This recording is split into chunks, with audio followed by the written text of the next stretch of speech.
Josué capítulo 7. Josué está después de Deuteronomio, ¿no?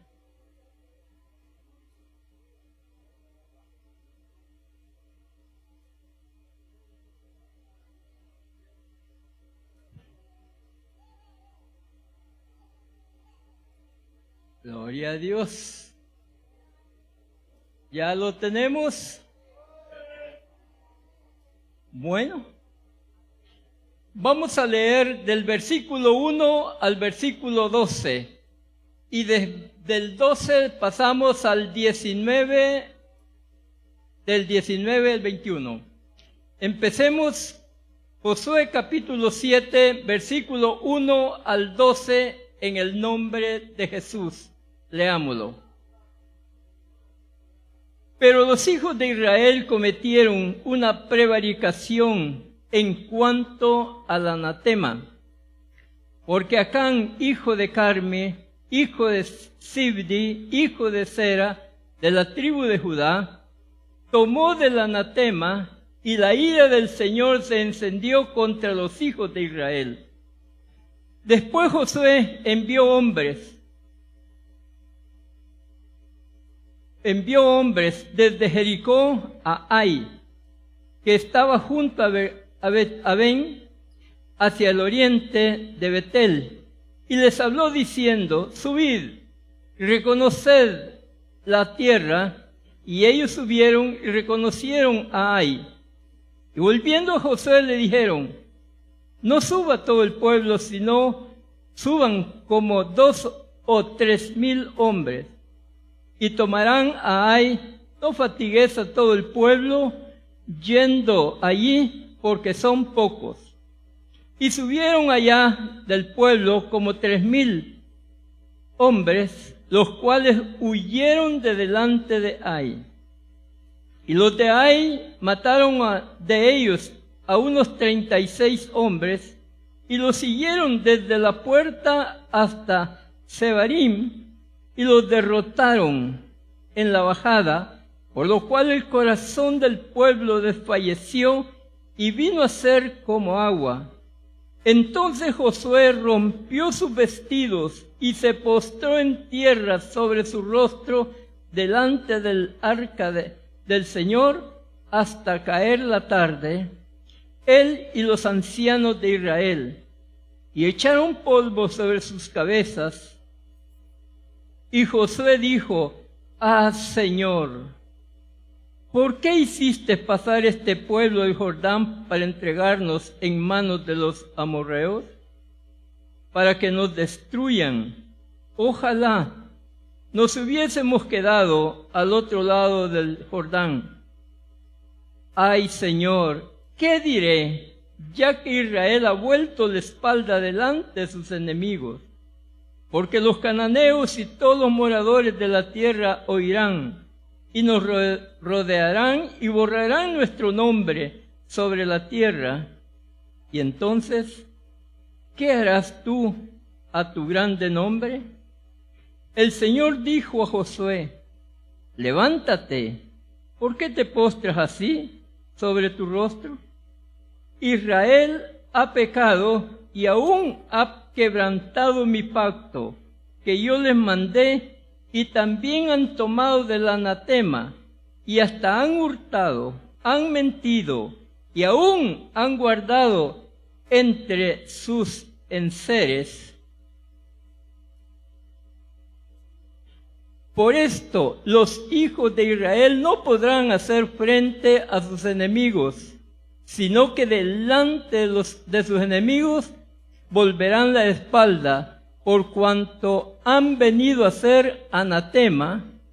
Ni estaré más con vosotros, si no destruyeres el anatema de en medio de vosotros. Pasemos al versículo 19. Entonces Josué dijo a Acán: hijo mío, da gloria a Dios de Israel, y dale alabanza, y declárame ahora lo que has hecho, no me lo encubras. Y Acán respondió: a Josué diciendo: verdaderamente yo he pecado contra el Señor, el Dios de Israel, y así he hecho.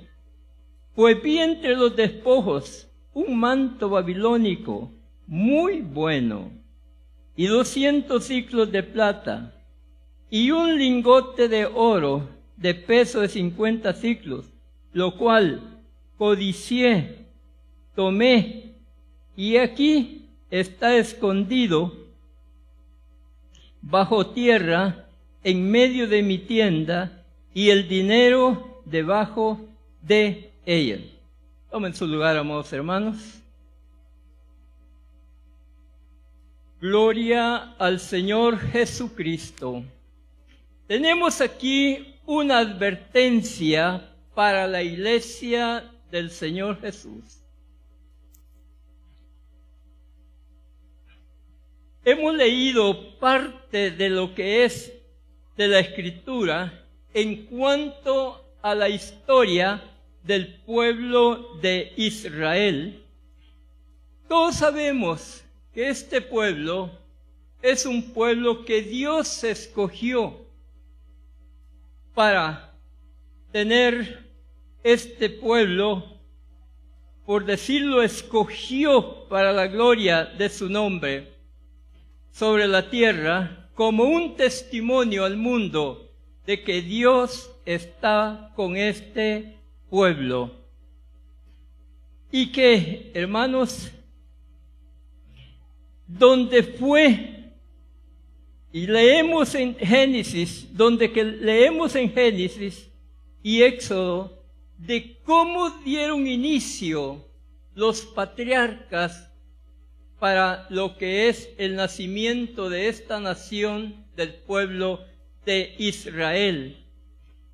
Y respondió el Señor manifestando a todos los patriarcas de cómo Él los protegería de todo peligro ante sus adversarios.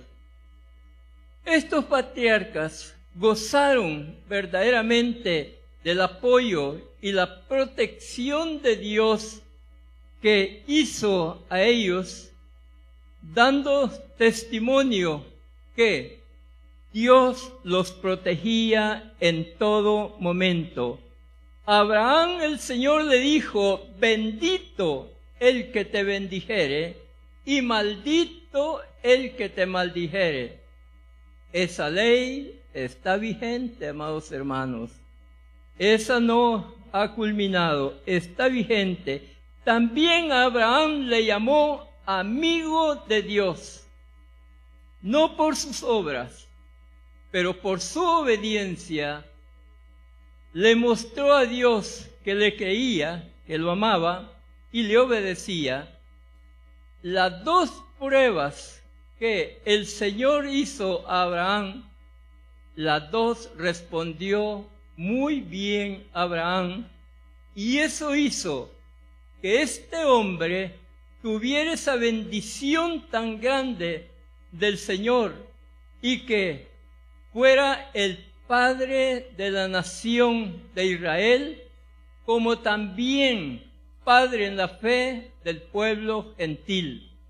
Por lo tanto, en cuanto a bendición, tenemos nosotros en él bendiciones por ser que él es el padre de la fe. Abraham fue muy rico, pero nadie lo trató de asaltar. ¿Por qué, hermanos amados? En 1 Crónicas 16:21, Dios no permitió que nadie tocara a sus ungidos. Y esto hizo que todos sus vecinos le temieran, lo respetaran, porque Dios estaba con Abraham. También Isaac y Jacob tuvieron riquezas, y nadie se atrevió a tocar a estos patriarcas, aun estando en medio de gente que habían, pues bandas de ladrones, de asaltantes, siempre han habido en ese lugar del Oriente Medio, pero de ellos nunca la Escritura dice que fueron asaltados. ¿Por qué? Porque Dios estaba con ellos. Aún el capítulo 35 de Génesis, versículo 5 nos dice, Dios hizo caer terror sobre los enemigos de Jacob y no lo tocaron. En lo que leímos vemos a los hijos de Israel que van para la tierra prometida. Y estos realmente van con todo lo que es el poder de Dios para resistir los reyes que se opusiesen a ellos. Y tenemos como primeros que vencieron dos reyes, a Sehón, rey de Hesbón, y a Og, rey de Basán. La historia nos habla de estos imperios, lo que eran estos dos reinados. El mundo les temía. Eran reyes que verdaderamente tenían grandes ejércitos y armamento, hablando de carros en cuanto de guerra. No es que tuviesen metralladoras ni cosas de balas, sino que ellos tenían algo que en las ruedas ponían espadas grandes y hacían correr estos carros dentro del grupo de soldados contrarios y hacían matazones así. Por lo tanto, estos reyes eran temidos, pero cuando se enfrentaron con Israel, ambos sucumbieron ante la fuerza de este pueblo. Y no fue este pueblo, Dios mismo era quien daba estas victorias. Ahora llegan a la ciudad de Jericó. Esa ciudad nadie la había podido conquistar. Era una fortaleza. La historia nos dice de cómo estaba rodeada con esos muros que tenían más de 60 codos de altura. Estamos hablando por lo menos de 30 metros de alto los muros. Y no eran como unas paredes, sino que eran muy anchos. Para que dice la historia que en esos muros podían correr 2 carros juntos en la parte de arriba. Eso nos dice lo ancho que tenía ese muro. Bueno, pensemos, Rahab vivía sobre el muro, ahí tenía la casa. No eran cosas que eran angostas. Si esto era al final de ancho, ¿cómo no sería al pie de esos muros? Por eso es que era intocable esa ciudad. Pero vemos con el poder de Dios. El pueblo no usó armamento, no usó ejército, usó la alabanza a Dios. Y en eso nos dice que los muros cayeron. Nosotros nos preguntamos cómo. ¿Para adentro de la ciudad o para afuera? ¿Cómo se derrumbaron? La arqueología ha demostrado que esos muros no fue que se quebraron para un lado ni el otro, sino que se hundieron en la tierra. Claro, no se hundieron todos los de la ciudad, porque muestra de eso que cuando Josué y ya el ejército entraron a esta ciudad, le dice a los 2 espías que había enviado a Jericó, vayan a sacar a Rahab y su familia. Todos estaban en el muro. Entonces eso dice que todo el muro no cayó, sino partes. Ahora toman ese lugar de lo que es Jericó. Así que tuvieron esa gran victoria. Ahora les precede lo que es Ai. Ai significa ruinas. Y vemos que a este lugar, ellos van con toda seguridad a derrotar a estos habitantes, pero allí experimentaron una experiencia donde fueron derrotados inesperadamente, no porque estos de ahí fueran fuertes, grandes ejércitos, no, era poquita la población. El problema es que Dios se había apartado de Israel.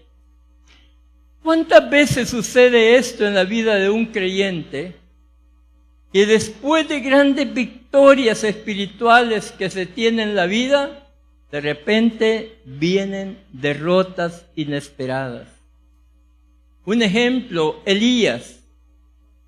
Elías, ese día que se enfrentó a los profetas y sacerdotes de Baal, fue un día para él inolvidable, como para todo el pueblo, haber acabado con esa gente que verdaderamente daba una enseñanza que estaba muy equivocada al pueblo, llevando a que el pueblo adorara a Baal.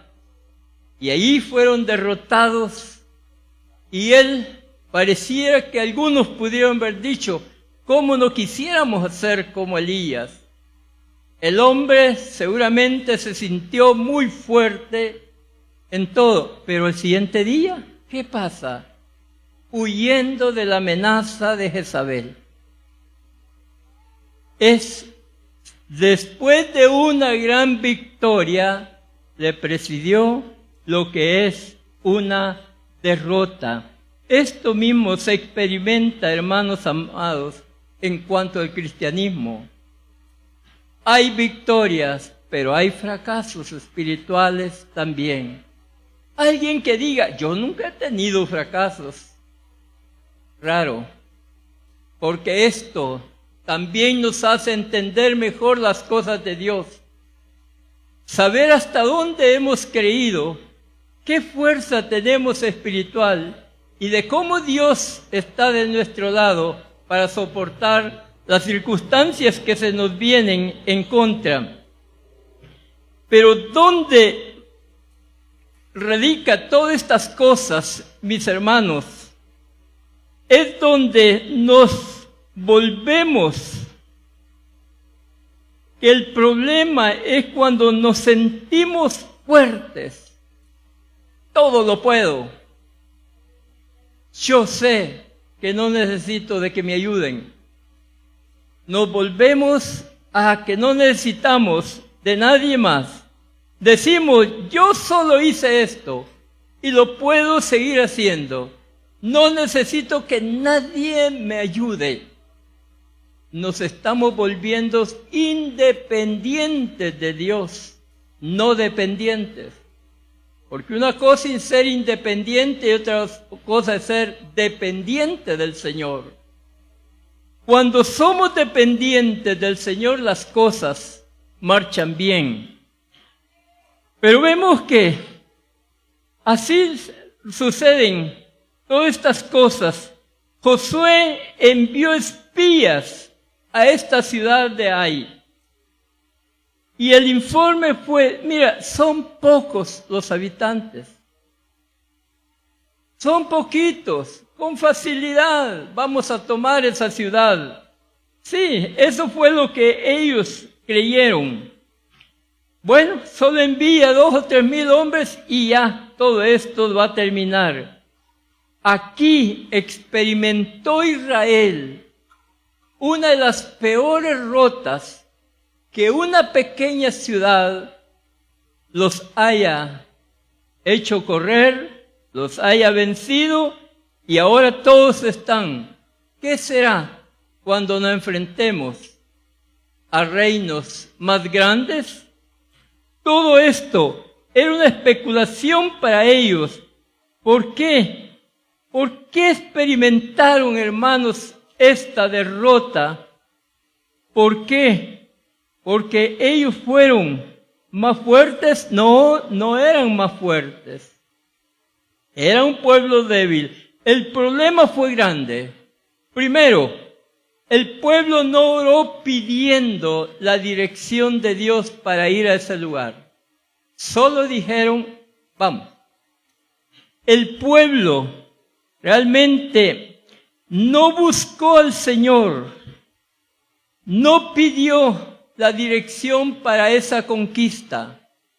Solamente dijeron, vamos, y a caer fueron a ese lugar. El pueblo de Israel estaba debilitado. ¿Por qué, hermanos? Por el pecado que había entrado en su campamento. Dios no estaba con ellos. No tenían la inspiración para la guerra. Estaban temblando. Habían caído. Ahora, Josué cae de rodillas ante el arca del Señor. Se postró en su rostro en tierra. Según nos dice la Escritura, que rompió sus ropas y con todos los ancianos aún se echaron tierra en la cabeza. Todo eso eran señales de humillación y vergüenza delante de Dios. Él está ahí y comienza a orar, una oración que más tiene en tinte de murmuración que de ruego. Le dice, ¿por qué los sacó del desierto y llevarlos allí para caer en manos de los amorreos? Y comienza Josué a hacerle una serie de reclamos, pero vemos, el Señor le responde, levántate, ¿por qué te postras así? Levántate. Ahora, el Señor le dice, escúchame. ¿Y qué le dice? ¿Sabe que Israel ha pecado? Israel ha quebrantado el mandamiento que les di. Israel ha tomado del anatema. Qué sorpresa se llevó Josué. No lo sabía. Por eso él no entendía lo que estaba pasando. ¿Por qué? Lo que Acán hizo, nadie se había dado cuenta. Pero el ojo divino, hermanos, lo llena todo. Él ve todo. Y que nada se le escapa al Señor. Israel había quebrantado mi pacto, quebrantó mi pacto, tomó lo prohibido de Dios. Él les dijo que nadie tocara nada del anatema. Pero ¿qué hizo este hombre? Israel había codiciado maldición. Y esa es la debilidad que había caído en ellos. Hermanos, es inútil orar cuando hay pecados no confesados. Cuando la persona comete el error y se queda, como quien dice, un yo no fui. Dios lo sabe todo, lo ve todo. Imposible que nuestra oración sea contestada. Dios verdaderamente no responde cuando no hay una confesión. Hay pecados escondidos en su corazón. Y esto es lo que impide que el creyente tenga respuestas en cuanto a lo que es de la palabra del Señor. Por esta causa, el Señor no cumple sus promesas con el hombre por la falta de sinceridad. Ahora el Señor le pide a Josué castigar al que ha tomado, o mejor dicho, al anatema, al que ha pecado, al que ha tomado lo prohibido de Dios. Pide que se castigue totalmente. Y vemos en el versículo 19, Entonces Josué dijo a Acán: hijo mío, da gloria a Dios. Qué bonito, ¿eh? La forma como Josué hace que este joven le cuente verdaderamente qué es lo que él ha cometido. Da gloria al Dios de Israel. Dale alabanzas y declárame ahora lo que has hecho. No me lo encubras. Una recomendación, dime la verdad, le está pidiendo. ¿Y qué? Aquí Acán le responde con 4 pasos que se dieron para la codicia que él tomara lo prohibido de Dios. Versículo 20. Y Acán respondió a Josué diciendo: verdaderamente yo he pecado contra el Señor. Qué bonita expresión. Esto es reconocer nuestros errores. Esto es una confesión que a Dios se le debe de dar cuando nosotros hemos transgredido. No es de extrañar que el hermano peque. La Escritura dice que no hay hombre que viva sobre la tierra sin que no peque. De una manera u otra suceden estas cosas. ¿Pero qué? Nuestro Dios está esperando de nosotros este tipo de oración, este tipo de reconocimiento que se hace. Acán respondió a Josué diciendo: verdaderamente yo he pecado contra el Señor. Vi entre los despojos un manto babilónico, 200 siclos de plata, un lingote de oro. Los vi, los codicié, los tomé y los escondí. 4 pasos, hermanos, para un fracaso espiritual. 4 pasos. La derrota, hermanos, va en escala descendente.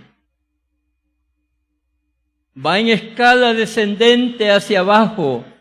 4 pasos.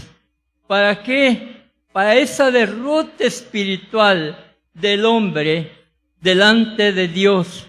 El fracaso espiritual no es cosa del momento. Esto ya se trae. Ya se viene con cosas muy pequeñas que parece que no afectan para nada en nuestra vida espiritual. Cosas que no se le da importancia, pero más tarde va otra cosa más grandecita, más peor y peor.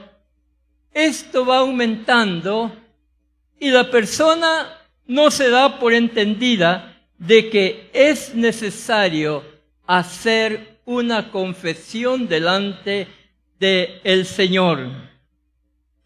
Nadie se imagina la secuencia que lleva, hermanos, lo que es la derrota espiritual. ¿Cómo va para abajo? Él desciende espiritualmente, va en una caída segura. Acán tuvo la oportunidad de tener lo que él vio, lo amó, lo codició y dijo: esto es mío y nadie me lo va a quitar. Se lo llevó y lo escondió bajo el techo de su tienda. Ahí enterró estas cosas. Acán tuvo esa oportunidad de tenerlo deseado, sin darse cuenta que por su codicia él había perturbado a toda una nación. a todo el pueblo de Israel lo había perturbado. Lo mismo puede suceder, hermanos, con un miembro en la congregación. Un miembro que tenga algo así escondido en su corazón y no lo confiese, puede fácilmente Dios quitar las bendiciones para esa congregación. Lo hace porque el Dios del cual adoraba Josué es el mismo Dios que nosotros le damos nuestra adoración. Es el que nos ha dado esta oportunidad de vida. Eso vemos de cómo suceden estos problemas también en la iglesia del Señor. Un miembro cubierto con una codicia es capaz de afectar las bendiciones espirituales del pueblo.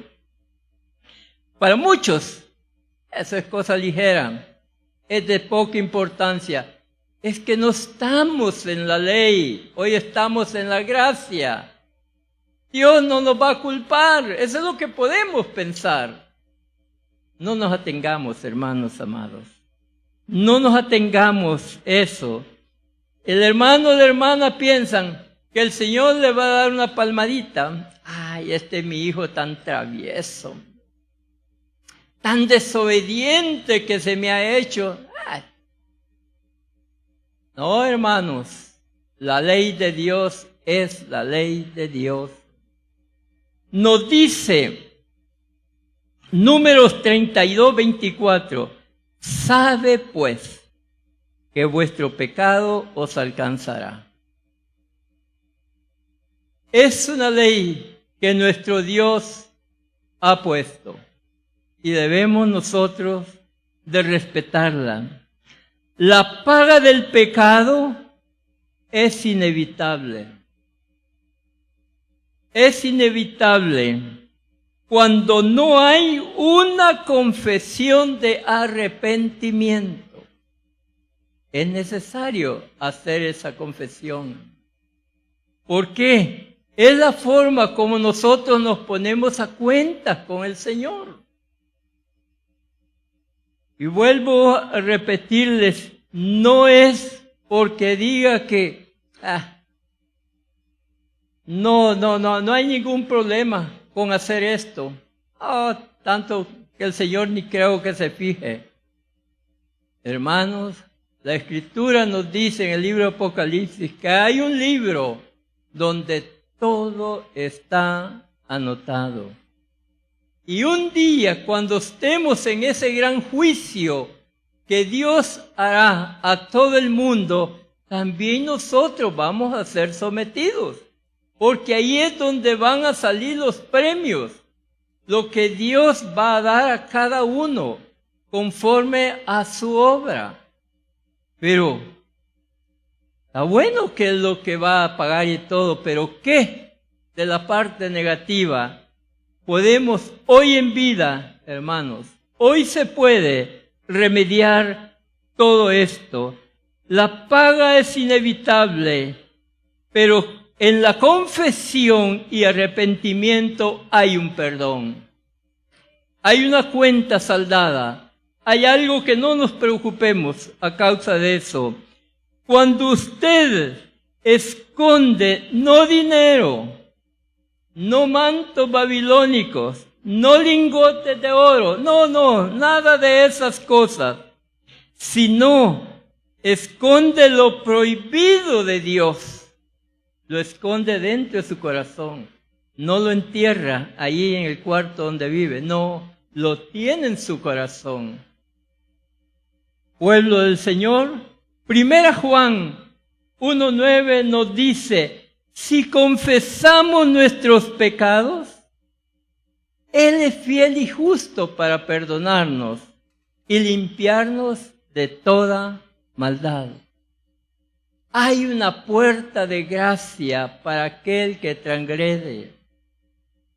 No es de extrañar que alguien en una palabra o en hechos u otra cosa que se presente de lo prohibido, toque eso, eche mano, pero reconozca que Dios ha abierto una puerta de gracia donde podemos entrar con facilidad. ¿Pero qué? Si confesamos nuestros pecados, Él es fiel y justo para perdonar nuestros pecados. Hablemos y confesemos como lo hizo Acán.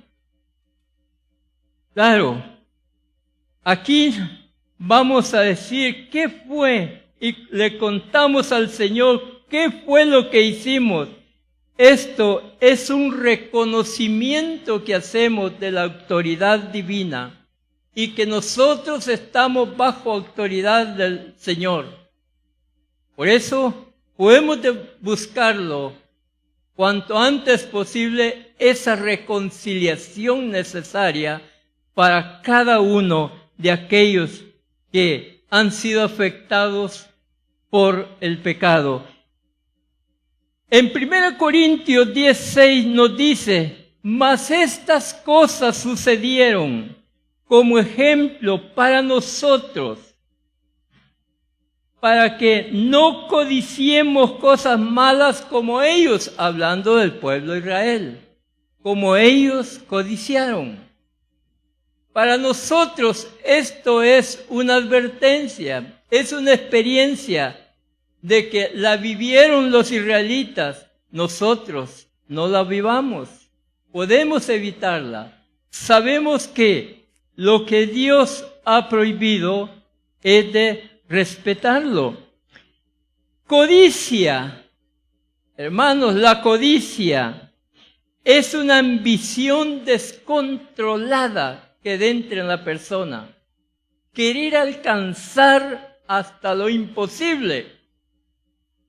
La codicia es una ansia exagerada que no la puede controlar solo por así nomás. Sea como sea, debe de tener lo que quiere. He escuchado personas que dicen, de la manera que sea, yo voy a tener esto. Realmente cuando se pone de eso la codicia está llegando a todo su ser. La codicia hace que pierda el control de sus emociones. Esto pasó con Acán. Acán escuchó cuando Josué advirtió: nadie tocara nada del anatema. Nadie. Pero él vio lo que quería tener y lo tuvo para su propia ruina. Es una lástima porque los pensamientos y sus actitudes los llevan, cuando son negativos, a un fracaso. Ninguna cosa fue escrita en las Escrituras en vano. Nada se escribió solo por escribir. Todo tiene un mensaje. Todo tiene una advertencia. Nos da una dirección, una luz para nuestro caminar. Por eso la Escritura dice: lámpara es a mis pies tu palabra. Pero no queda allí, ¿verdad? Y luz lumbrera en mi camino. Esa es la Escritura, hermanos. Eso es la palabra de Dios. La palabra de Dios es infalible. Aquí nuestro Dios no se equivocó, porque Dios no se equivoca. Él no miente. Él es perfecto en todo. Aquí está la voz de Dios, sus mandamientos, sus ordenanzas y sus promesas. Y también las bendiciones para el pueblo del Señor. Por lo tanto, hermanos, nada se escribió en vano. Todo fue para nuestro provecho. Para nosotros todo es una advertencia, lo que es la historia del pueblo de Israel. Acán desobedeció el mandato. Sí. Desobedeció la voz de Dios. Codició lo prohibido de Dios. Tomó lo que quiso tomar. ¿Pero qué? Según Acán, él lo escondió donde nadie lo podía ver. Él dijo, ya la hice. Nadie sabe lo que tengo. ¿Qué será de cómo Dios ve las cosas a como las vemos nosotros?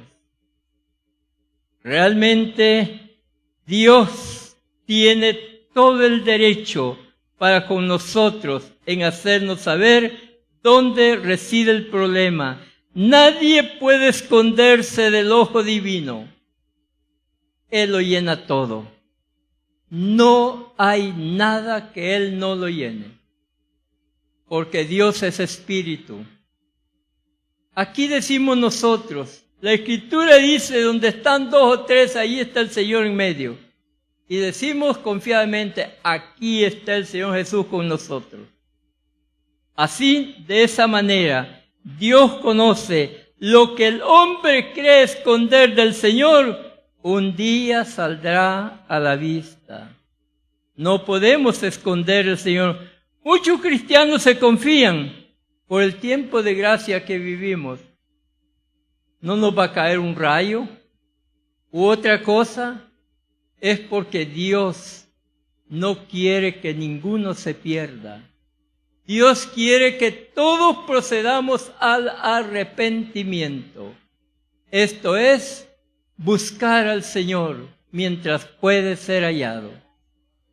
Cuando usted le busca, lo va a encontrar. Si usted le da la espalda, realmente ha escogido lo peor que podía escoger en cuanto a su vida. Pablo aconseja a la iglesia del Señor, no codiciemos cosas malas como ellos codiciaron. No las codiciemos. La vida espiritual, verdaderamente cuando la ponemos en las manos del Señor, tenemos una dirección. Sabemos en qué hemos creído, por qué le hemos creído, y sabemos verdaderamente el pago que Dios dará a cada uno conforme sea nuestra obra. Le obedecimos. Pues para los que creen, todo les es posible. Entonces, lo mejor es, Dios verá y tomará en cuenta su sacrificio, su dirección, su fe. Por eso somos llamados hijos de Dios. Y aparte de eso, bienaventurados, que sin verle le hemos creído. ¿Qué será cuando estemos cara a cara con el Señor? ¿Qué sorpresa vamos a tener? Aquí nos hacemos conjeturas, porque la Escritura dice que nosotros, pues, en cuanto a la fisonomía, somos semejantes al Señor, ¿no? Pero, ¿cómo será verlo en su gloria? Pero un día lo veremos. Esa es la promesa. Tal como Él es. Acán confesó su pecado, pero el juicio lo alcanzó. ¿Por qué lo alcanzó el juicio? Porque hasta que lo obligaron a que confesara, entonces pudo haber dicho él lo que había hecho. ¿Y cuál fue el castigo para él? Nos dice la Escritura que se lo llevaron para cierto lugar y allí con todos sus hijos, su esposa y sus animales, el pueblo lo apedreó. Y de esa manera el pueblo de Israel pudo salir de ese problema que tenía en cuanto el anatema dentro de él. Todo esto Dios lo hizo, no porque Él lo quiera hacer, sino para un ejemplo. no solo para ese tiempo de Israel, para que todos aprendieran a temer. Nosotros no nos van a apedrear, pero hay algo peor que nos puede esperar. Por lo tanto, si nosotros nos confesamos culpables, seremos cubiertos con la justicia de Dios. Si el Señor nos cubre con su justicia, verdaderamente somos perdonados. La justicia significa hacer justo a la persona. Es la justicia de Dios en donde hace que la persona sea perdonada, liberada de toda culpa. Pero que cuando estemos en el tribunal de Jesucristo, entonces, hermanos amados, entenderemos mejor. Cuando Dios nos vistió de su justicia, fue para darnos esa bendición tan grande de pasar a formar parte de los hijos de Dios. Todos somos los que hemos creído en su nombre. Hemos y pasamos a formar parte de la familia de Jesucristo. Por su nombre, por haberle creído. Al que cree, pues Dios le recompensa con sus grandes bendiciones. Hermanos, no estamos perdiendo el tiempo, lo estamos aprovechando. De nosotros depende hoy. Estamos en buenas capacidades para adorar y bendecir y glorificar al Señor. Lo podemos hacer, hagámoslo. No esperemos cuando ya estemos en una forma que no podemos ya ni movernos. Entonces sí quiero estar ahí en la casa de oración. Aprovechemos hoy que nos valemos por nosotros mismos. La bendición está de nuestro lado. Depende de que nosotros la recibamos y la acojamos para nuestro propio bien. El Señor tiene su mano extendida para cada uno. Depende de nosotros asearnos de Él y formar parte de esa gran familia de Dios.